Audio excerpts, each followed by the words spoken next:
வாங்க ஃப்ரெண்ட்ஸ், நம்ம வீட்டில் இன்றைக்கி ஹைதராபாத்து தம் பிரியாணி போட்டேங்க. இப்போ தான் ஃபஸ்ட்டு போய் சரி போட்டு பார்ப்போமே அப்படின்ட்டு போட்டேங்க. நல்லா தண்ணியே ஊற்றாமல் வெறும் மசாலா மட்டும் போட்டு விரவி வச்சுட்டு அப்புறம் அரிசியை வடித்து போட்டாங்க. போட்டு நல்லா வெங்காயத்தை வறுத்து மேலே போட்டு நெய் போட்டு நல்லா கிண்டா ஜம்முன்னு வந்துட்டுங்க பிரியாணி. என் பையனுக்கு ரொம்ப பிடிக்குமே அப்படின்ட்டு போட்டேன். இன்றைக்கி வாங்க சாப்பிட்லாம். எப்படி இருக்குன்னு பாருங்கள். பிரியாணி நல்லா கறியெல்லாம் நல்லா பூ போல் வந்திருக்குது.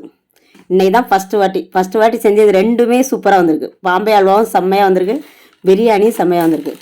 இன்னொரு நாள் ரெண்டுமே நான் ஃபுல் வீடியோ போடுவேன். சரிங்களா?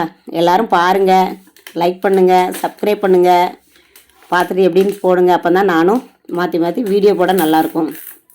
சரிங்களா? அடுத்து நான் ஃபுல் வீடியோ போடனா நீங்கள் பார்க்குறதுல தாங்க இருக்குது.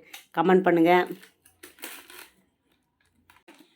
என்ன பண்ணேன்னா ஃபஸ்ட்டு நல்ல அரிசியை அரை மணி நேரம் ஊற வச்சேன். பாஸ்மதி ரைஸ் நல்லா அரை மணி நேரம் ஊற வச்சுட்டு எல்லாம், அதாவது ஏலக்காய், இலை, கிராம்பு எல்லாமே போட்டுக்கிட்டேங்க.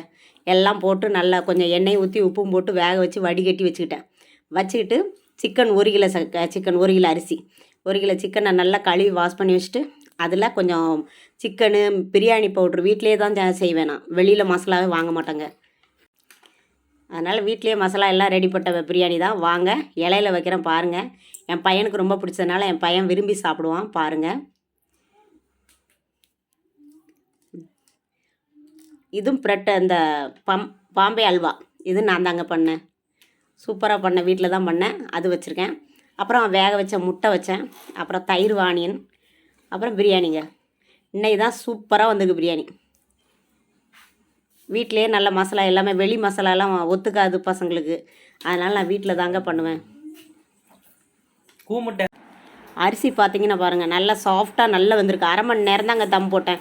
தண்ணி இல்லாமல் தம் போட்டனால அரை மணி நேரத்தில் நல்லா பூ மாதிரி அரிசி நல்லா வெந்திருக்குது. கறியும் நல்லா பூ மாதிரி இருக்குது. மசாலாலாம் பிடிச்சி செம்ம டேஸ்ட்டுங்க. என் பையன் சாப்பிட்டு பார்த்துட்டு அம்மா நல்லா இருக்குது அப்படின்னு சொன்னான்.